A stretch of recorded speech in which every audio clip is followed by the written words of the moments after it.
Good afternoon, Scott Redler, T3 Live. Welcome to today's recap. So you're probably going to see the headlines today. You know, that one of the biggest drops of the year.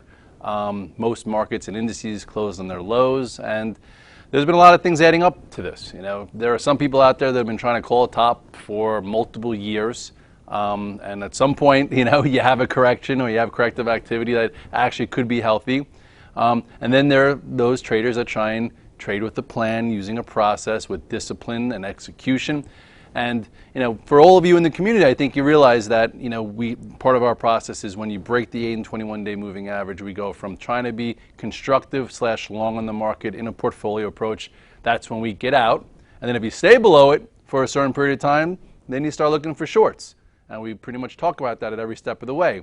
And then if you are out of the market, you know, or neutral, when it's below the 8 and 21-day, you have the luxury of testing lower moving averages, whether it's the 50-day, the 100-day, the 150-day, the 200-day, whatever. And each step of the way, it means something different on how we bounce, how to measure it, to give us our trading, you know, complexion. And each day you enter, and there's opportunities. So with that said, let's just quickly go to the spiders. Okay, you look here at actually even the SPX. All right, things to take away from here. Okay, because everyone has things and rules in their head. First things first, if you want to write down breakout failures, you don't like them. Okay, usually if you break out, okay, you get follow through. So right there, if you were playing for a breakout failure, this turned into distribution versus accumulation. Then you look here, 8/21-day, gave it back very quick. Okay, that's, you know, your first or second clue to get out of Dodge. And then you look even closer, look at this wide range bar that engulfed this support range. And this support range was really, you know, from the prior high. Okay, so somewhere within there. And then PS, you know, came back, had a little bit of a rally, pushed a little bit higher, and then wound up staying below the 50-day for the first time in a while. And then, you know, it wound up breaking. Well, actually, this is one of this broke, and PS, you know, this is where we are now. So last week, you know, the oscillators hit minus 75 and gave you a nice little trade back to the 50-day. Think about this. Just yesterday, okay, 24 hours ago, you know, after a 50-handle rally, you could have been a seller when the 50-day got rejected. Or if you got long in this area, you know, you could have made a nice tactical move and get out of the way. And if you've been watching the virtual trade floor, you know, pretty much, you know, we were long going into this and, you know, loosened up a little bit, and then today salvaged the rest of the longs and unfortunately covered my short too quick. But anyway, you know, here is a close on the dead lows. So what do you know coming into tomorrow? You know today's low, which is 1934. You know where the 150-day is, and you know where the prior low of 1926 is. So, you know, now you got to start thinking about bigger trends, okay, which we also try to, you know, kind of isolate for you over the course of the past, I don't know, a few sessions when it seemed as if some ascending channels could wind up breaking to the downside. Okay, one of them being this trend. Okay, first of all, if you remember this, you know, trend that started 2014, we kind of broke below it. Okay, that's what I showed in those. You know, if you go to Twitter and you look at the bigger picture, this was that 1965. We broke below it, pushed a tiny bit through it, and then came back below it. So some would say that that's your retest. Okay, you go back and you look at this. All right, here was you know, the break below, oversold, oscillators crazy, come back in. You know, squeeze a few extra shorts just to get them out of the way so maybe people could sell to them covering, and then they'll move lower. So that right there, on a longer term, this is like your more intermediate to active trend with the 21-day. This was more of your, you know, bigger time frame trend that's now on the right side. So we are on the right side of this trend that's been intact for, you know, for the entire year. Okay, since just say February, it is now on the right side. So that means you always be careful. Okay. Then today coming in, you know, we talked about, just real quickly before we get into some stocks, retracement rules. Okay, what would let us know if there was commitment or no commitment to the recent snapback? And that is using the Fibonacci retracement rules. So you've heard the word Fibonacci retracement rules. Some people talk about it and use them. You know, I used them the last 2 days for you guys. Okay, so yesterday, okay, the 0.382% retracement held. So that gave you, you know, some clues to being some strong stocks. Maybe being Twitter that was strong, Facebook that was strong, G-Pro was strong. Some other things started to hold in there. And then today, if you come back to me, we talked about what two levels need to hold in order to potentially show commitment to the bounce, or all of a sudden, boom, we're going to start hearing, back to the lows and then 200-day cheers. And that was, I think on the spiders was 195.58, which was the prior low, and then 195.08 was the 50% retracement. So you go back to the chart here, okay, so using the SPX, that was right here, the 50% retracement to show any kind of commitment from the low of last Thursday to yesterday's peak was 1952. Did we hold 1952? No. So if you were thinking potentially, we had our move, quick sell some strength, put in a higher low to continue, that didn't happen. So midday you had to make some adjustments, say, wow, we're really that weak. We didn't hold 1952, or sometimes even the 0.61% retracement, but then you're really hanging by a thread, and that was 1945. And we closed, here at 1935. So right there, that showed you that if you were measuring the complexion of this rally back into the prior trend, that there was no commitment to it. And now really anything could happen. Okay, I have no equity longs on, and I didn't have any equity longs on really from probably 1 o'clock or 1:30 on. Some people probably went out short, and if you did, that's probably the right trade. For me, it wasn't as comfortable, so I didn't do it. I'd rather just be out of the way and figure out how to, play some RDRs and maybe short some intraday strength, but to go out short, I just said, I'm just going to wait. It's not what I'm really that good at.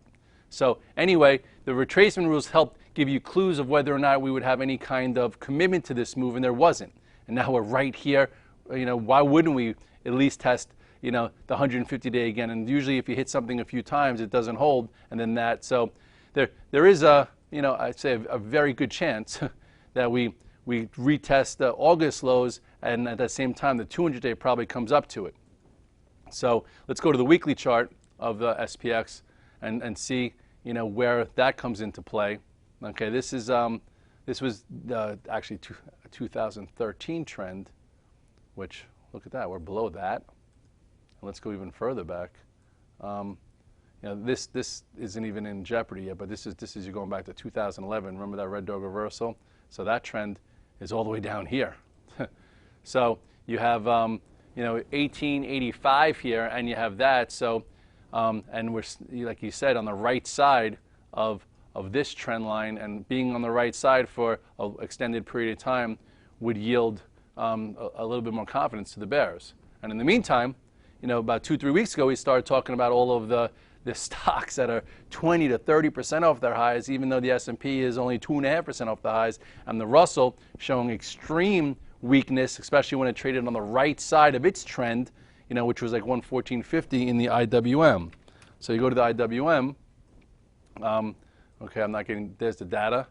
We now pretty much closed below this big support. Okay, on the dead lows. This was trading in a range where you had some descending channels to the upside, ascending channels back to the downside. And then the most recent one, okay, was right here. Okay, when it crossed back below the 21-day again, or broke to the right side. I remember I was tweeting with Zanger about it. He's like, watch to see if we break to the right side of the ascending channel, get out of the way. That was like 114, and now we're below this pretty big support, and you have this, rounding type top. So, here you have 104, and then really from 120 to like just say 108, 12 points, that takes you a lot lower. Okay, so got to be careful. And I think one of the things that helped shake up the Russell again, which didn't really need that much shaking up, was the fact that, a stock like GTAT could go bankrupt. And, this sucks or it's horrendous when something like this happens. But, look at that, all the way back down to $1.21. A lot of people are caught in that, so they're like, oh, if something like this could happen with some company involved with Apple, why can't it happen with some other small caps that aren't as proven? So that probably caused some blind selling in the Russell, which was, again, already weak. So there you have that. So today, as the day developed, okay, I talked about some stocks that could have had a push-through type failure that gave me some more clues to get out of them and just, kind of be a little risk-averse. So I came in with a few of them. So a lot of people are like, how do you manage your positions? How did you handle it? I'm like, well, let me tell you what I did. So Twitter, okay, you go to the daily chart. At first it went from red to green. Okay, this is the reason why I was in it, because it was showing strength above the 8 and 21 day and still looks pretty fair. Okay, but I was like, let me see if it can go green and potentially push, and it tried to push above the prior high here. This prior high here was 54.73, and you go to the 5-minute. So this was a really nice quick trade. Okay, it went from red to green fast, and then it gave you a quick bull flag and gave you continuation. I think we added somewhere in here, and then all of a sudden, as the market really started to get weaker, it broke back below, okay, that the breakout point, and then came back in. So if you were playing it for a breakout, it turned out to be a breakout somewhat failure for now. So you got to be careful. You go to the daily chart of Facebook, which I was also in, that tried to go green, and then once it went red, I'm like, you know what, I'm going to get out of the way. This one did not get back to highs. So just as a trade, okay, here's your high. You also had somewhat of a red dog reversal where it pushed through the prior high of 77.89, came back below and closed in the lows.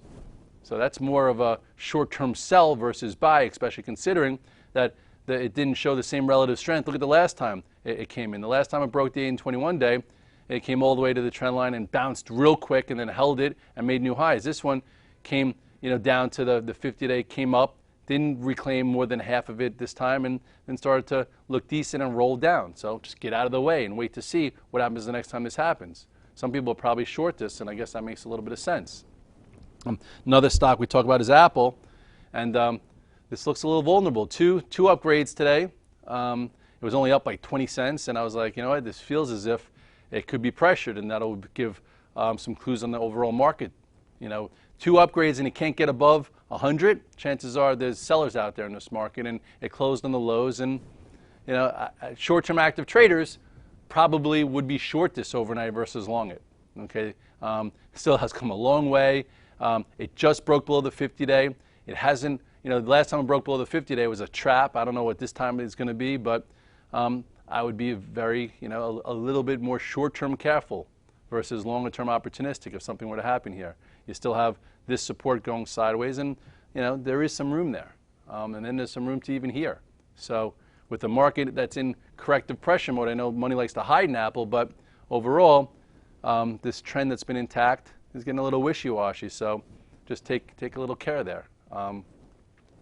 As far as something like G Pro, had a nice move from negative to positive, but sometimes when they do that, it's for a little bit of distribution, and this from a good red to green trade through the prior high right here of 94.21, and then through this, it actually closed a little bit off. It's still above the 8-day. It's above, but if these things decide to push the envelope, you just want to be careful that you're not caught holding the bag on something that could change its character pretty quick.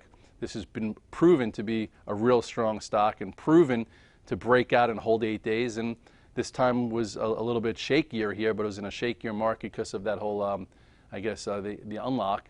And just you be a little careful, because remember when MBLI broke out and sort of failed last Friday, it could lead to a bit of a down move. I was in this stock, okay, on this day, added through here, and then when it closed back below, I said, you know what, I'm going to get out of the way because that momentum trade didn't have that much power, so it could turn back into a buy the 21 day, which actually would have worked today and was somewhat strong. So who knows, maybe that continues, but it's a different type of trade. If you're in it from here or you're in it from there, you're probably just fine. And you're like, I have a 6 months to 2 year time horizon. If you're trading it, know what type of trade you're in. I also came in today with some of the banks, Bank of America, and I was like, you know what, if this market's pressured, there's talk about more sanctions in the banks, more this. I'm like, I'm just going to get out of the way, and I'm going to wait.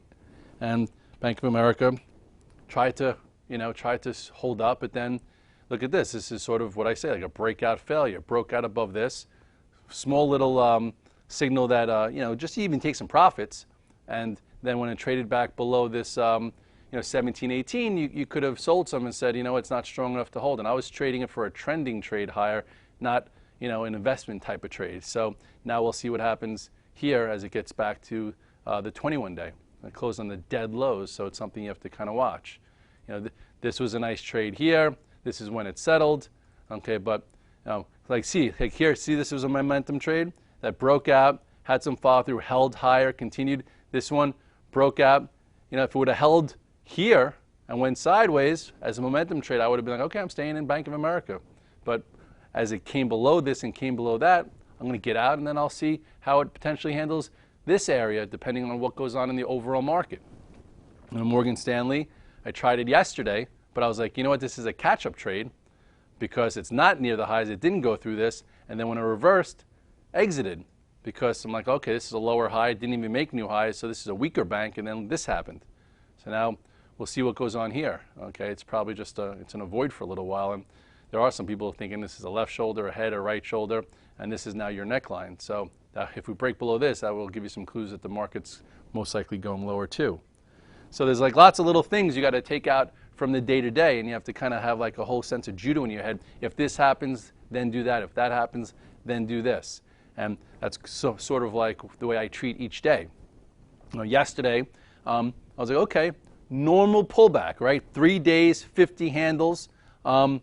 Normal pullback to 38% retracement. Some stocks are holding in there, so I'll be in some of the strong stocks, and I'll have a hedge. That's why I had the spider's hedge on just in case. Then today, okay, do we make a higher low or do we fall apart?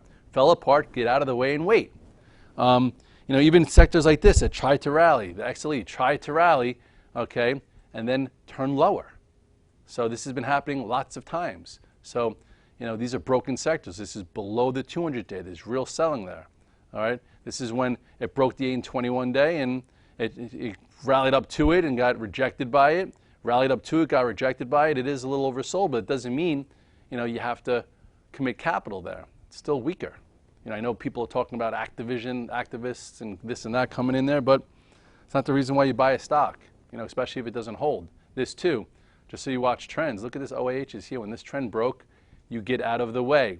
Came up, reflex rally back, couldn't reclaim much, came back below it and get out of the way. And then if it breaks the 200-day, then it's real selling. If it breaks the 200-day and holds below the 200-day for 3-4 sessions, that means there's real selling there. And then you don't need to be back into it until it reclaims the 200-day. Yes, you could try and play little bounces, but you better be careful and measure the commitment to it. Like you go to the 5-minute chart on the OAHs and, just so you see like how it opened down, rallied up quick. Oh, wow, OAH is strong. They're going to bottom. They're in. They're back in the game. Okay, fine. So, here's when you had a nice trade. Anticipation trade of a bounce, cleared resistance, gave you a nice move, but then, you have to be careful. So once it broke right here, if you were trailing it, you get out of the way. And there is definitely if it gives back more than, 2/3. So you could use your retracement rules on this to measure commitment to a broken sector. Here is the low. Okay, here is the high. Okay, here was your 25% retracement. Here was your, your 0.382%, which it just went. So here, if it stayed here, it was really strong, really pent up. That's what we like as traders. Didn't happen. All right, so then maybe you gave it to here, and then it didn't rally, and then this is your 50%, and then it just faded all the way into the close. You could probably do the same thing for the XLE, which was even weaker. This gave you, a quick move. Okay, so if you were looking for a quick gap fill for cash flow, great. Even pushed above prior resistance, but then, you could have either used this because you didn't know which way it was going to break, if you were going to have some continuation to it. Okay, right? Move up, a little slow, pulled back, probably almost more than 1/3 of what this overall move was. On a 5-minute chart, you did have a red dog reversal right here, gave you an inclination that maybe you get an oversold bounce, filled the gap, went a little higher, held there, went up, and then was in consolidation mode. So some people were probably thinking, oh, maybe this trades above 88.60 and continues for a second or third trade. But then right here, you had to have it as your line in the sand. And then once it broke, that trade's over. You had a nice trade, wanted to see a consolidation to continue, didn't happen, and then boom. So you better know how to measure retracement rules and measure commitment to oversold bounces if you're going to try and do that. Okay, some probably even did the H trade here, but anyway, that you could look at on a more 60-minute level. But this has been like that each time. Look, boom, up, failure, little up, failure, little up, failure. So that's the way broken stocks trade. They give you some, some action, but then that's how they distribute stocks. So don't get caught in that. And now it's close right to the lows, and there's your pivot, and it's below every moving average out there. So I don't think anyone in Traderland has it in portfolio approach, because we don't have things in portfolio approach when they're below the 8 and 21 day, and especially when it's curving down. Wait till it flattens or something. Then people like, oh, was who right on the TLTs? He was proponent of it the entire time. I'm like, okay, if that's what you do and you just continue to buy things with a thesis, that's one thing, but you didn't need to do that. The TLTs, once it reclaimed, okay, this little zone, okay, look at that nice wide range bar there. When it retook back this pivot, you could have, if you sold when it had the island top or when you saw a confirmation below the 8 and 21 day, okay, you could have been out of the way, waited for this day one, and then here's when it reclaimed the 21 day and the 8 day, and then it's been trending again ever since. So you didn't know if it was going to happen and fall apart and go all the way down to 106. All you knew is that broke the 8 and 21 day, broke this trend that was intact for a while, and then reclaimed it right here. And then you were a lot safer being a buyer versus into new highs versus thinking that this can continue down with an opinion. So anyway, can't believe this is back to the highs, but who am I to disbelieve it? But overall, look what it did. From below the 8 and 21 day to back above it, and there's your safety ground if you're an active intermediate trader. What gold do today? Held in there. Okay, so you had this bounce to fill the gap and went sideways, and I guess your next level to see what happens with gold is if it breaks this little trend here. So if it holds this, goes sideways, maybe you get a little bit more of a retracement. I'm not trading it, and I think as the market goes lower, maybe some money will try and hide in there. You'll see, wait and see.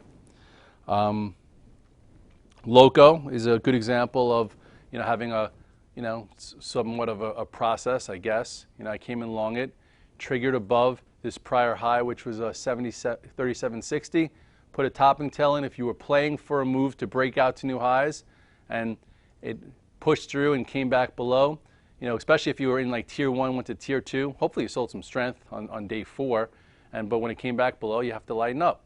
Still looks fine, still above the 8 and 21 day, but in a pressurized market, you got to be a little careful. Hard to play breakouts. I don't care what the stock is when you have something like this in this, just say the spiders that looks like it's heading down, closing on the dead lows. So with that said, what do we here? This was your break below the 8 and 21 day. This was confirmation that this high area of support was broken. This is when it couldn't take back the 50-day. Reflex into the 50-day, rejected, not reclaimed, something different, and now closing the dead lows. So tomorrow, again, we'll see what happens here, and then all of a sudden we're a pebble throw away from those August lows and the 200-day. So, I think last year a lot of people complained about the slow grind, the lack of volatility, and now there are people complaining about the two-way action and the volatility pickup. So if you're complaining and not making money as the market continues to change, then you're not doing yourself any favors. You're not taking accountability for not changing with the market and following the composure and the complexion of what's taking place, because there's a lot taking place. And it's not the easiest, and there's air pockets, and the volume's thin, and there's definitely some cross currents and divergences. So if that's the case, then just do a little less. I said yesterday, I think you're better off not trading versus losing money. So the same thing goes for now. If you're not seeing it and you're not good at being short, then don't be long. If you could test shorts and get a little bit more comfortable with it versus levels, take some steps in the right direction, because that H sell setup pattern has been working for people that are looking for short setups. The same way the RDR worked last Thursday. Now you have to wait for something like that to develop again. I think the oscillator went out minus 50, so that there's still room to go to getting extremely oversold and room to go to perhaps those August lows or even the 200-day. So we'll try and each day go get into it. Tomorrow you have Fed minutes, so we'll see where we are going into that to see what level we're trading at, if we rally into it or they stop people out again and then rally after that, or not. So lots to do. But the best way to go about it is by being prepared with levels, with potential if-then thoughts, and then executing. With all that said, Brittany's back tomorrow, and hope it would be nice to see her, and we'll try and go over the levels and the action, and make sure you read my note, because it's every sector or lots of sectors have them in place that you could have in front of you with 20 to 30 different stocks that we look at with potential active idea generation trades for you to approach. So see you tomorrow. Hopefully you didn't get too beat up today or even made money short. Have a good night.